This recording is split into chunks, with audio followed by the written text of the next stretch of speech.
Welcome, folks, back to Coastal Characters. I'm Katy, Acheson, Executive Director of the Cape Cod Blue Economy Foundation, and today we are meeting Tracy O'Neill. Tracy, hello. Hi. Tell us about Two Crows. We're going to start right off the bat with the name. What is it? What do you do? And where did the name come from? Oh, I love that question. Okay, so Two Crows Creative Group is a marketing agency. We're based here on Cape Cod.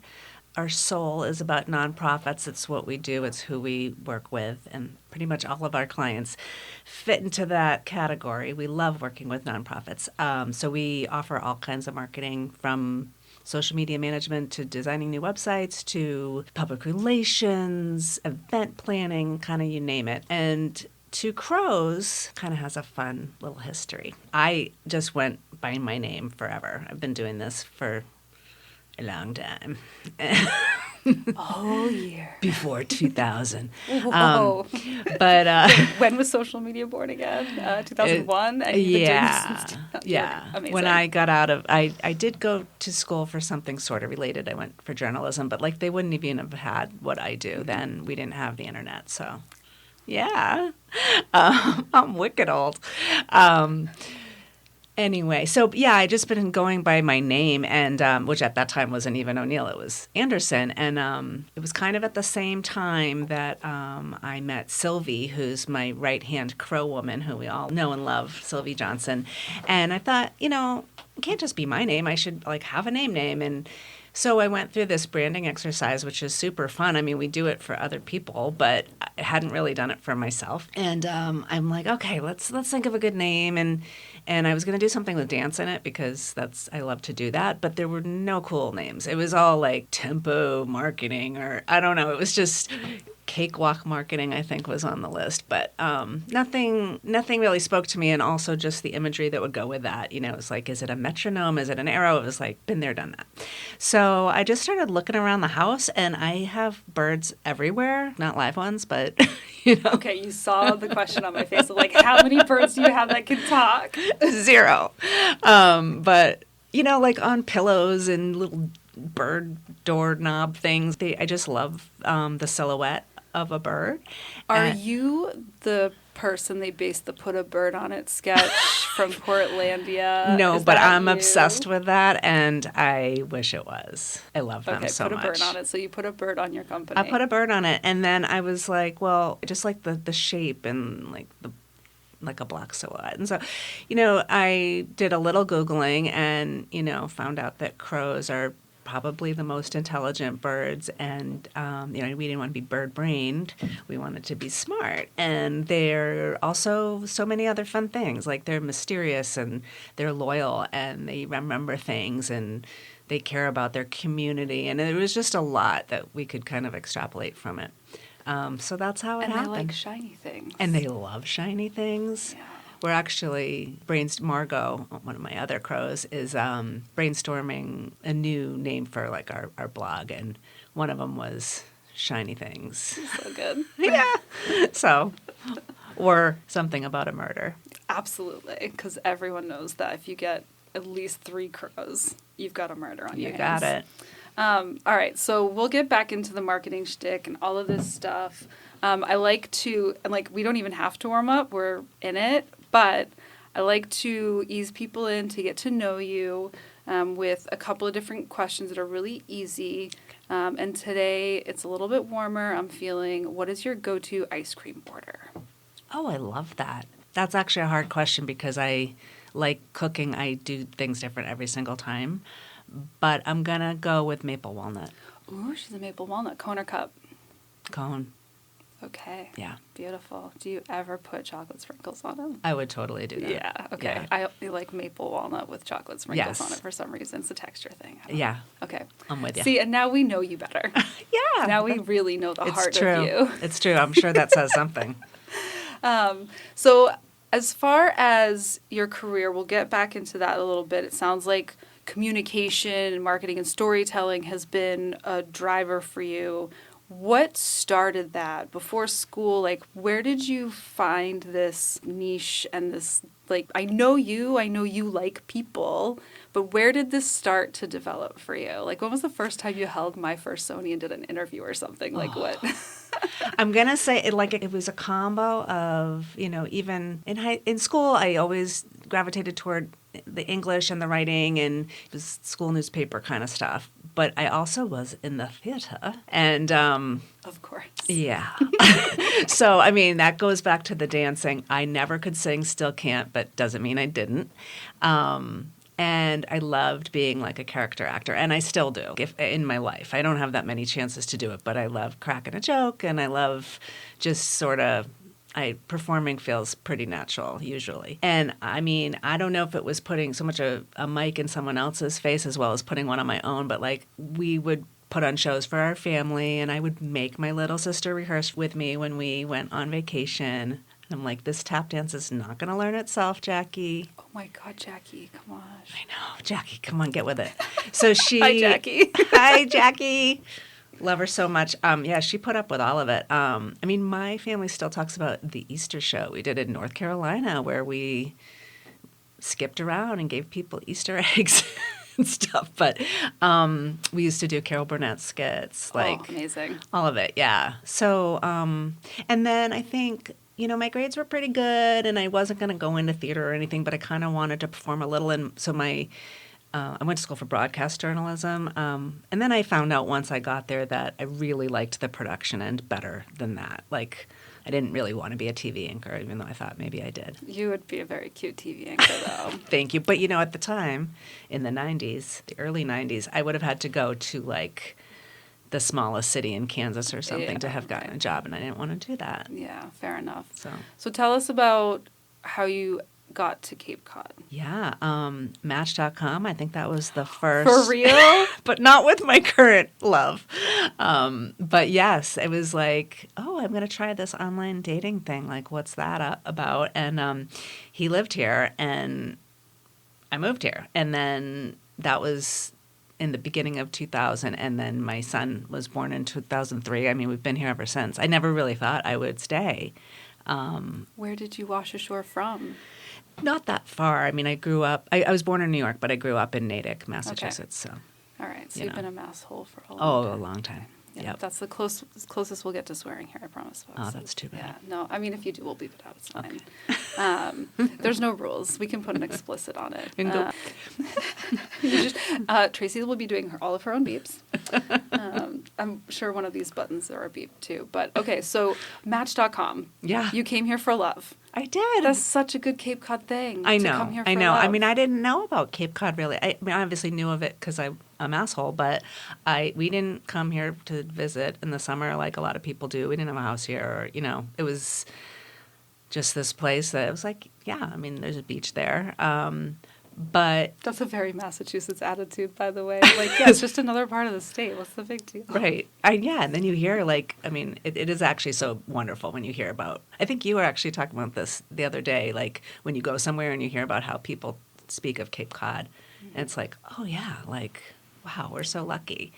Have you had that experience now that you've been here for a while where, like, yeah. So I think I was the person talking about this where, and other people listening can relate, where, like, you go somewhere, no matter where in the world, right? Yeah. Say you go to a different state in the Northeast and you tell people you're from Cape Cod and their eyes light up and they go, my aunt had a house in Dennisport. And we went there every summer, collected frogs on the beach. Like, everyone has a place. They do. They have a connection and they know it, and they light up. It's so excited. They want to share their version of Cape Cod with you. Or, like, there was one person that when the chamber went through rebranding, we did a lot of surveys and a lot of talking to regular visitors and blog contributors and business owners. And one of the people's story was that every summer he would come to the Cape and he would play a specific song every time he went over the bridge. It was like his summer song, his summer journey, and everything just came together for him when he got to the bridge.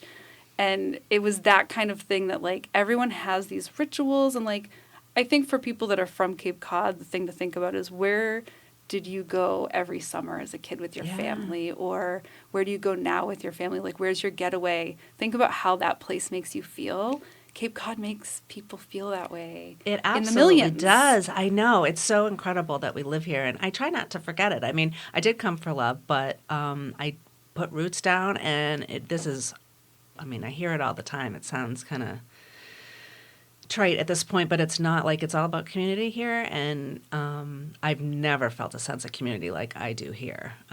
Also, I'm older and maybe I'm working harder at it. I don't know, but I certainly had my community of friends and family before I got here. But it's just, there's something really, really special about Cape Cod, and also being in business here. It's like, it's not transactional, and like, I really care about the people I work with, and I think they care about me, and it's just really nice. That's beautiful. Yeah. So you come here for love. You had your your marketing business already. It's transformed over the years to Two Crows. Yeah, sort of, kind of. I mean, I came down and I was freelancing at the time. I was working in marketing for a financial company up in Boston, and I was planning to still do that because I really didn't have, like, I wasn't an entrepreneur yet, and the commute, like, no. And so then, obviously, I opened a wine store. Oh, obviously. My sister and I had that for 11 years. It was the Wine List, called the Wine List in Hyannis. But I was still doing marketing because that wasn't really paying the bills. And even to this day, I still credit, like, that store and being a marketing kind of wine shop owner. I got really involved with the Hyannis Chamber at the time. I made a lot of contacts and clients, friends, and my first clients out of the gate were people I met through there. So, all yeah. right. So then so you and your sister started the business, and that kind of lit the entrepreneurial fire for you? Yeah. Cool. Yeah, and, you don't always succeed at your first entrepreneurial venture. I mean, I would say it was a success in many ways. I would meet people after we closed, and, they were like, oh, I love the wine classes that you did. And, it was just like, it was a special place. It wasn't like a liquor store. But still, financially, it was not a success, but that's okay. Yeah. And you just dust yourself off and you keep going. And entrepreneurism, if that's a word, is not for everybody, but I can't really imagine doing it any other way. It's who I am. Yeah. So talk to us a little bit about that entrepreneurial zone that you're in, running your own business. Specifically, I think, because you talked about community, you run your own business. A lot of young people, very young people, are starting their own businesses.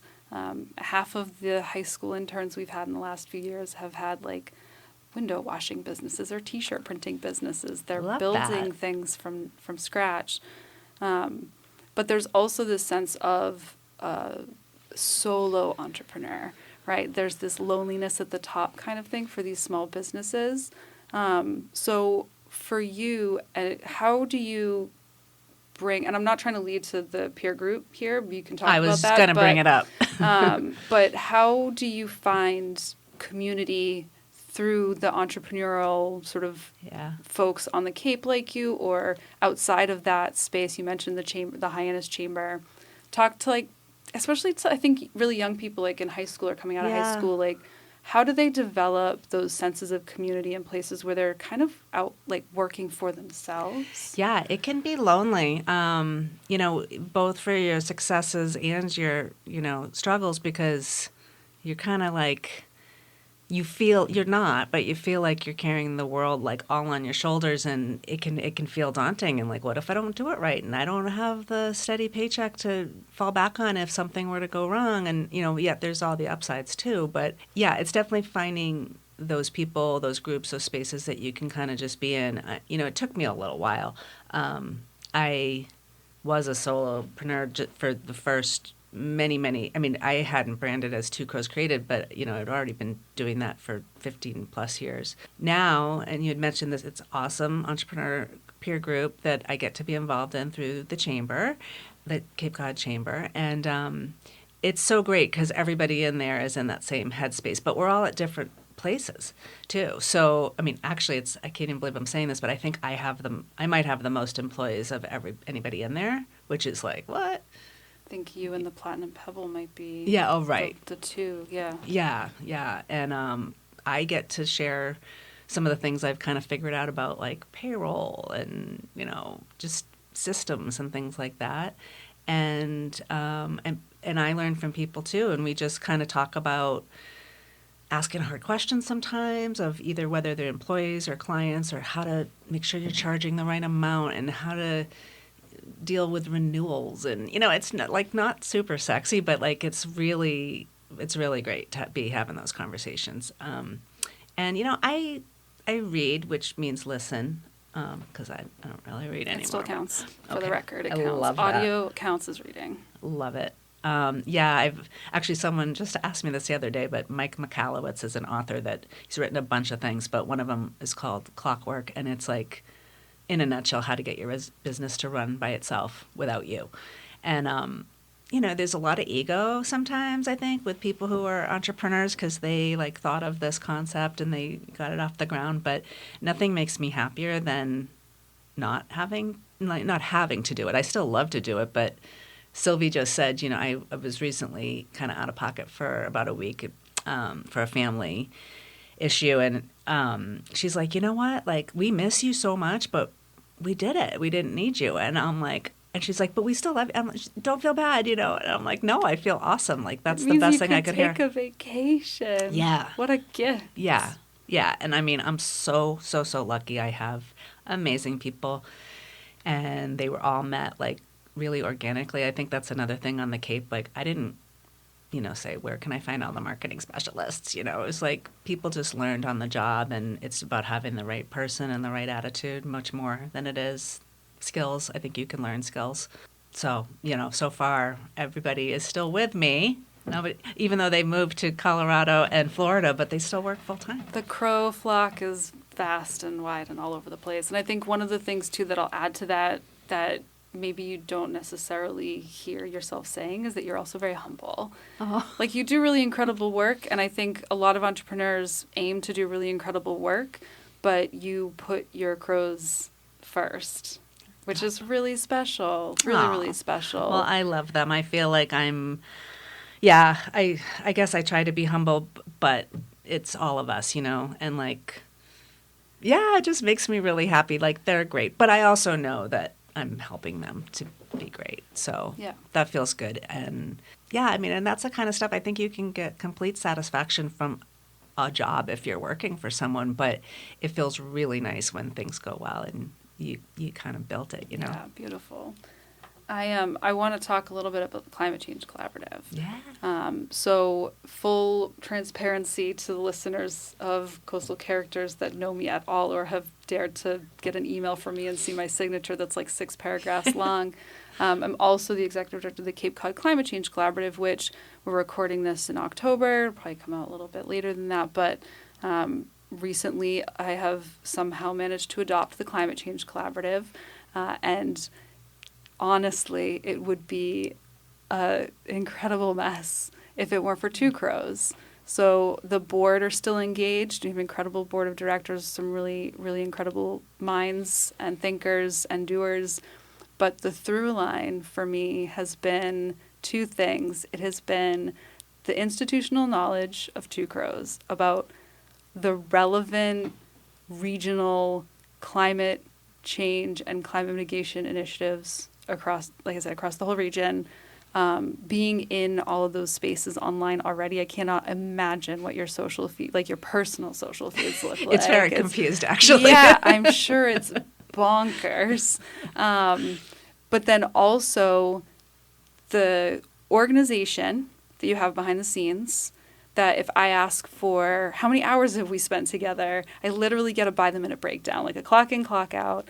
And we have a weekly meeting to keep things on schedule, to keep things in pace. I don't know why Emily works on Sunday nights, but I get an email on Sunday nights, the first thing, the top of my inbox on Monday morning to check the socials for the week. It's very organized, and I would say, as someone with entrepreneurial experience for yourself, and someone who is helping not just with marketing, but genuinely helping small businesses and nonprofits in particular stay organized, is such a value. It is an incredible value, and I think you should be really, really proud of. We're talking about marketing, we're talking about LinkedIn and Instagram posts and press releases and newsletters, but at the crux of it, what we're talking about is you are keeping those sole nonprofit leaders organized. Yeah. You're making them all look real good online.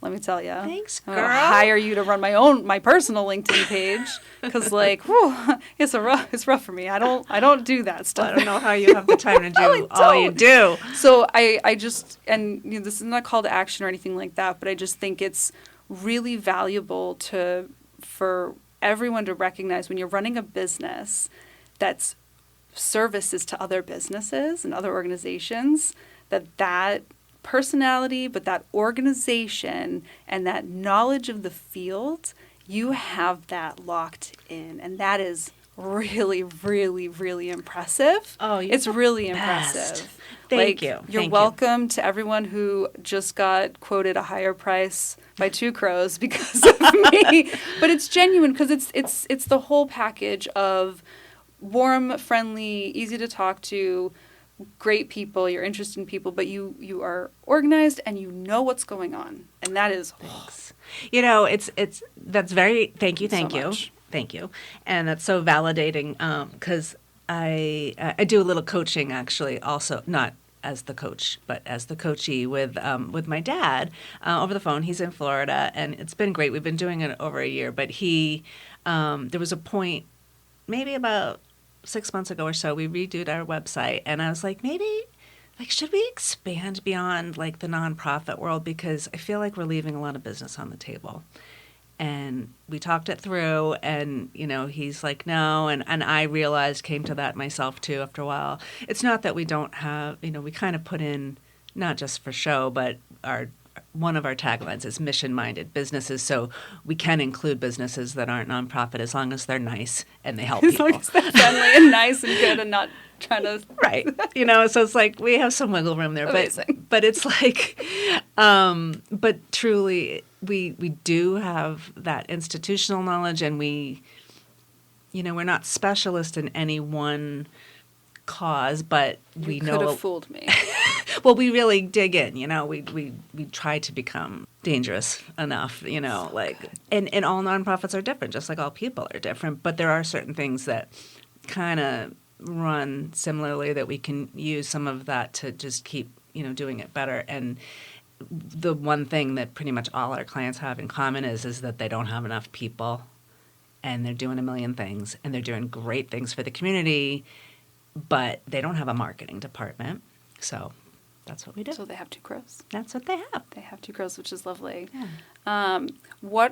So opportunity here to share, what are some of, give us a little tidbit of marketing do or don't. Something that, how about, what really irks you when you see it that other marketing professionals or other organizations are doing that you wish they would change, or something that's happening online that is, stunning?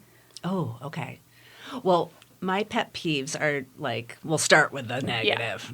Yeah. But it's usually about grammar and stuff like that. And this thing that I don't even know who, off the top of my head, but people, they just capitalize things because they think they're important, but they shouldn't be capitalized. So it just... Yeah. I'll use an example, come see my dance performance, and dance is capitalized. It's just no, Why? No, don't do that. I love that. I love that. You're energized about that. Oh, totally. In fact, at a little side business that we haven't started, but I could plug it here maybe. My husband, Bill O'Neill, who's a great writer himself, but we go out and almost every menu at a restaurant has typos in it. Mm-hmm. Almost everyone. And we're we could stay fat and happy if maybe we did some trade and just give us a gift certificate and we'll proof your menu. So just putting that out there. But so we pick them up right away and we're total nerds about it. And there you have it. I guess the thing, what's stunning, I love color and I just, I love those Instagram feeds that are just really, really pulling in a couple of brand colors exclusively and just mixing them up with, solids and gradients and overlays on photos and things and just branding the shit out of it. Mm-hmm. Is that worse than masshole? No, that's good. Okay. Yeah. I love branding the shit out of it.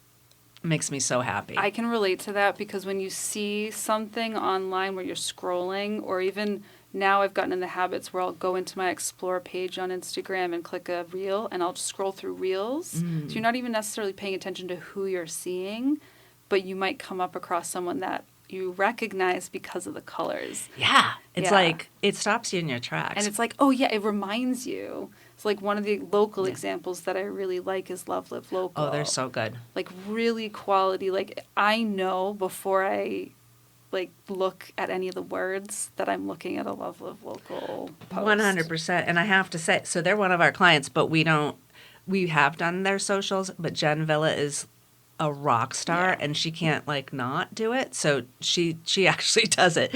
And she's so good at it. And we get to do their e-newsletters and some things in the background. But it's like, it's such a delight to walk into something where they're just like, and Chippy Designs does their logo and everything, and they're amazing. And it's just like, I wouldn't change a thing, you know, it's just so good. And we get so many, I don't know how many messages, it's many millions a day, I think, or that's probably a lie. That can't even be possible, is it? That's fine. A lot. Yeah. And, you know, how are you going to cut through? So, and especially with mission-minded marketing, it's like you want to cut through and you also want to say something that kind of counts. Yeah. So words make me really happy when they're not All inaccurately. randomly capitalized. Yeah. But, you know, if you can say a lot with not that many words, that's... Beautiful. I love that. I love that too. I think I could probably ask you a kabillion marketing questions, but I think people should probably go to you and ask for your help, like directly. I would say I don't like marketing. I don't like doing it. It's not for me. I can, but I'm just not excited. I'm not excited about it. And that's you okay. have a full plate. Yeah, and I think part of the reason for doing the podcast is that's my connective tissue. That's, you know, where I can invite people in to have the chat and So that fun, kind of stuff. Katy. And I have an incredible intern, Nick, who has done some interviews for the podcast and who is putting all the editing time in and promoting it, which is so exciting. That's so good. So to sort of wrap us around the coastal characters thing, you got swept on Cape by love. You got stuck in the sand by business. And my child. And well, the child is stuck in the sand with you. Yeah, always. Yeah. Hello, child. Hi, child. His name is Max. Hi, Max. Are there any parts of Cape Cod that are places that you... So this is a new question that I'm starting to ask people, and I think it trips people up because I really should give them some more time to think about it. But things happening on Cape Cod that you've not done yourself. Maybe you've promoted something and not been yourself, or a corner of the Cape you haven't explored very much that you've always been like, oh, I should go to wherever, but I just haven't. Is there like a destiny for you in your explorations of Cape Cod yet, or have you been around every corner? No, I have definitely not been around every corner, but that's actually not a hard question for me because we do a bucket list like that we print, and I make it kind of graphically fun. I bet it's gorgeous. And we've been doing it for a couple of years, different seasons and stuff. So we live in Buzzards Bay now, so some of it is off Cape because we haven't explored as much. Continental Cape Cod. Yes, but I have enough that are on Cape Cod proper. I've always wanted to do one of the art dune tours in Provincetown. Yeah. Have you done that? Not yet. It just seems like a mix of all amazing things. You know, a lot of them are restaurants, so there's new ones. Hooked is a new restaurant in Falmouth that we just tried, and it was really good, seafood. And that logo is also done by Chippy Designs. Okay. So and you know, it's all clever, hooked, you know. Yeah. Double meaning. What else?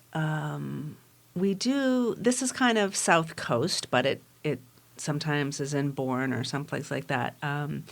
It's through, I think it's the South Coast Almanac. They have a series, it's like a walking book tour, and you get to meet usually the author. They'll tell you a little about the book, and it somehow has some relevance to wherever you're walking.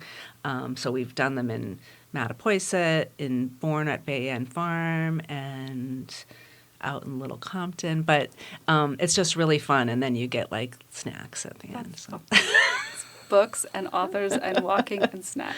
Yeah. Amazing. And I'm always looking for a new dance class. So there's they kind of pop up in different places. If anyone, I feel like this could be helpful because when I first moved here, I wanted to find an adult dance class that wasn't like wearing a tutu and being in a recital, and it was really hard. Like I couldn't find something for like grown-up people, and so I've been dancing with Michelle Colley for 20-something years. She teaches at the Mid-Cape Athletic Center. And What kind of dance are we doing? it's actually funny. It's choreographed. It's like kind of like cardio dance, but I guess mostly jazz if you were to put a style on it.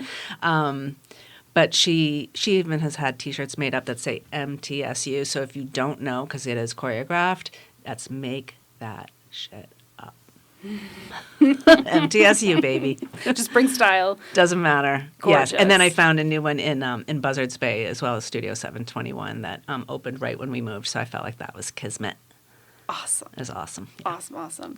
Thank you so much, Tracy. You're welcome. Do you want to shout out to all the crows real quick? I love my crows, Sylvie, Emily, Margot, and Ashley. Yay. You're the best. Couldn't do it without you. Awesome. Thank you. You're welcome. We'll see you Pleasure. online. Okay.